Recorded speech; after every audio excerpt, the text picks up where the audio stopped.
اگر آپ negative thought میں جی رہے ہیں تو آپ کا شکر جو ہے وہ صرف لپ سروس ہوگا، بس، اور کچھ نہیں۔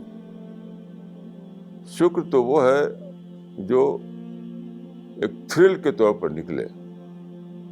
تھرل، شکر کا مطلب ہے تھرلنگ احساس، لپ سروس نہیں۔ اب سوال یہ ہے کہ دنیا تو ایک ایسی جگہ ہے جہاں ہر وقت کچھ نہ کچھ پرووکیشن ہوتا رہتا ہے، کچھ نہ کچھ تالنگیزی، کچھ نہ کچھ تکلیف، کچھ نہ کچھ پریشانی۔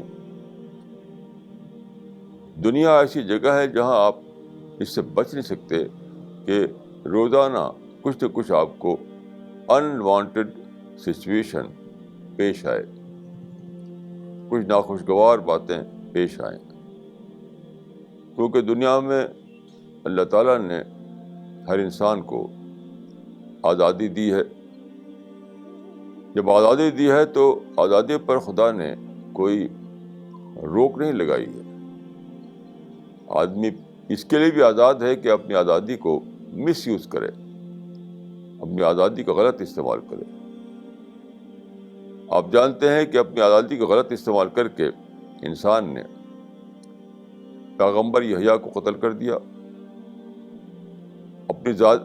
اپنی آزادی کا غلط استعمال کر کے انسان نے رسول اللہ صلی اللہ علیہ وسلم کے صحابی حضرت عثمان اور علی کو قتل کر دیا۔ تو ایسی دنیا میں جہاں لوگوں کو اپنی آزادی کو مس یوز کرنے کی بھی آزادی ہے، تو وہاں تو یہی ہوگا کہ ہر وقت کچھ نہ کچھ ناخوشگوار واقعات پیش آتے رہیں گے۔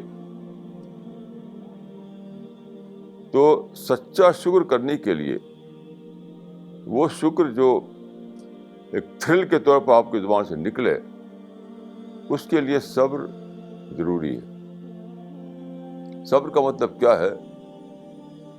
ہر اس چیز کو بھلانا جو آپ کو ڈسٹرب کرے، جو آپ کے اعتدال کو درہم برہم کرے، اس کو بھلانا۔ برنارڈ شاہ نے کہا تھا کہ جس آدمی کے پاس بھلانے کو کچھ نہ ہو، وہی سب سے زیادہ ان ایجوکیٹڈ انسان ہے۔ تو میں یہ کہوں گا کہ جس آدمی کے پاس بھلانے والی اسپرٹ نہ ہو، وہ سچا شکر اللہ تعالیٰ کا ادا نہیں کر سکتا، کبھی نہیں۔ وہ تو اس کا دل تو بھرا رہے گا نیگیٹو تھاٹ کے ساتھ، تو شکر کیا کرے گا؟ لپ سروس کرے گا وہ۔